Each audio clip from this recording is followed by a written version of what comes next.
I got nightmares in my head, I fear that the thoughts build up until I can't hear. Luke और Emily एक अच्छे couple हैं जो बीच party में ही bathroom में mood बनाने लगते हैं।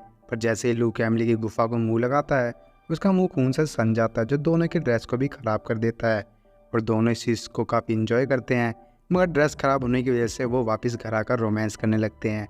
अगली सुबह दोनों अलग अलग रास्ते से एक ही जॉब पर जाते हैं, क्योंकि उनकी कंपनी में कुछ रूल्स और रेगुलेशन है जिसमें आप अपनी कंपनी में किसी से भी संबंध नहीं बना सकते।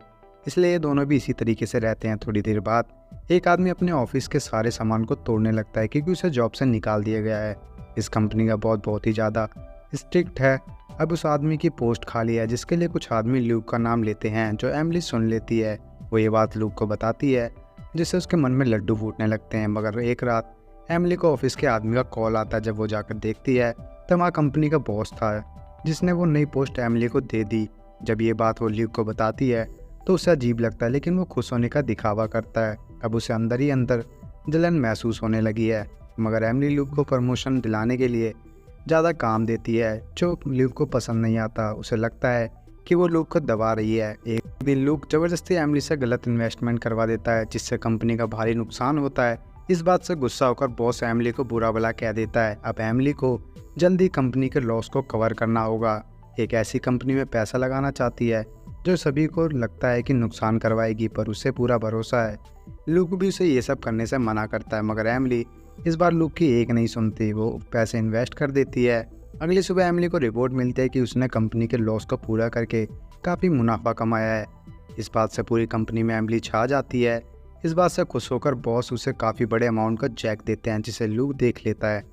अब ल्यूक के मन में अजीब अजीब ख्याल आने लगते हैं, इसलिए प्रमोशन के लिए वो अपने बॉस की लिखी किताबों के महंगे स्टॉक को खरीदकर उन्हें पढ़ने लगता है, जो एमिली को बिल्कुल भी अच्छा नहीं लगता। वो ल्यूक को समझाने की बहुत कोशिश करती है, लेकिन ल्यूक एक नहीं मानता। वो लगातार बुक को पढ़ना जारी रखता है।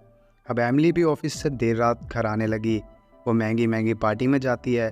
दोनों कुछ ही दिनों में शादी करने वाले हैं, इसलिए एमिली इस चीज़ को गपागप करके एंजॉय करना चाहती है। मगर ल्यूक ये सब करने से मना कर देता है और दूर हट जाता है। इस बात से गुस्सा होकर एमिली ऐसी पार्टी में जाती है जहाँ लड़की आधे कपड़े पहनकर डांस कर रही थी। वहाँ वो बहुत पैसे उड़ाती है।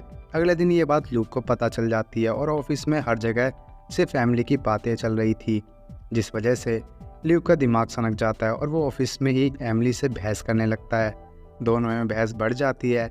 ल्यूक सीधा बॉस के ऑफिस में जाकर घुटनों पर बैठकर डायलॉग बाजी करके प्रमोशन के लिए कहता है, जहाँ बॉस ने पहले ही बाहर से एक आदमी को जॉब दे दी।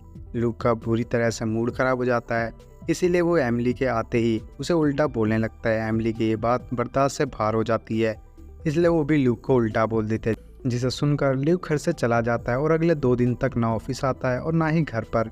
एक दिन एमिली मीटिंग में अपने आप को इन्फॉर्म कर रही थी, तभी ल्यूक नशे में अंदर आता है और बॉस से झगड़ा करके एमिली के बारे में सब बता देता है। एमिली को इस बात से बहुत गुस्सा आता है और आज की रात उनकी एंगेजमेंट पार्टी भी है। तभी एमिली को पता चलता है कि ल्यूक वहीं पर है। एमिली गुस्से में जाकर ल्यूक से बहस करने लगती है और उसके सिर पर एक बोतल फोड़ देती है। ल्यूक पीछे से उसे पकड़ लेता है और किस करने की कोशिश करने लगता है। थोड़ी देर बाद एमिली का भी मूड बन जाता है और दोनों बैंग बैंग करने लगते हैं, मगर ल्यूक बैंग बैंग के जरिए अपने गुस्से को एमिली पर निकाल देता है, जिससे उसके चेहरे पर चोट लग जाती है और उसे बहुत दर्द होता है। इसके बाद वह उदास होकर यहाँ से चली जाती है और अगले दिन बॉस को ल्यूक के बारे में बताती है। उसका बॉस उसे एहसास दिलाता है कि ल्यूक को इस चीज़ की सज़ा मिलेगी। इसके बाद एमिली अपने घर आती है, जहाँ ल्यूक ने अपना सामान पैक करा हुआ था। वो ल्यूक को अपनी चोट दिखाते हुए माफ़ी मांगने के लिए कहती है। जब ल्यूक नहीं मानता, वो चाकू के दम पर उससे माफ़ी मंगवाती है। आखिरकार ल्यूक उससे अच्छी तरह से माफ़ी मांग लेता है, जिसके बाद एमिली उसे हमेशा के लिए यहाँ से जाने के लिए कह देती है। और इसी के साथ ये मूवी यहीं पर ख़त्म हो जाती है। तो मूवी कैसी लगी कमेंट करके ज़रूर बताएं। वीडियो को लाइक, चैनल को सब्सक्राइब करना ना भूलें। धन्यवाद।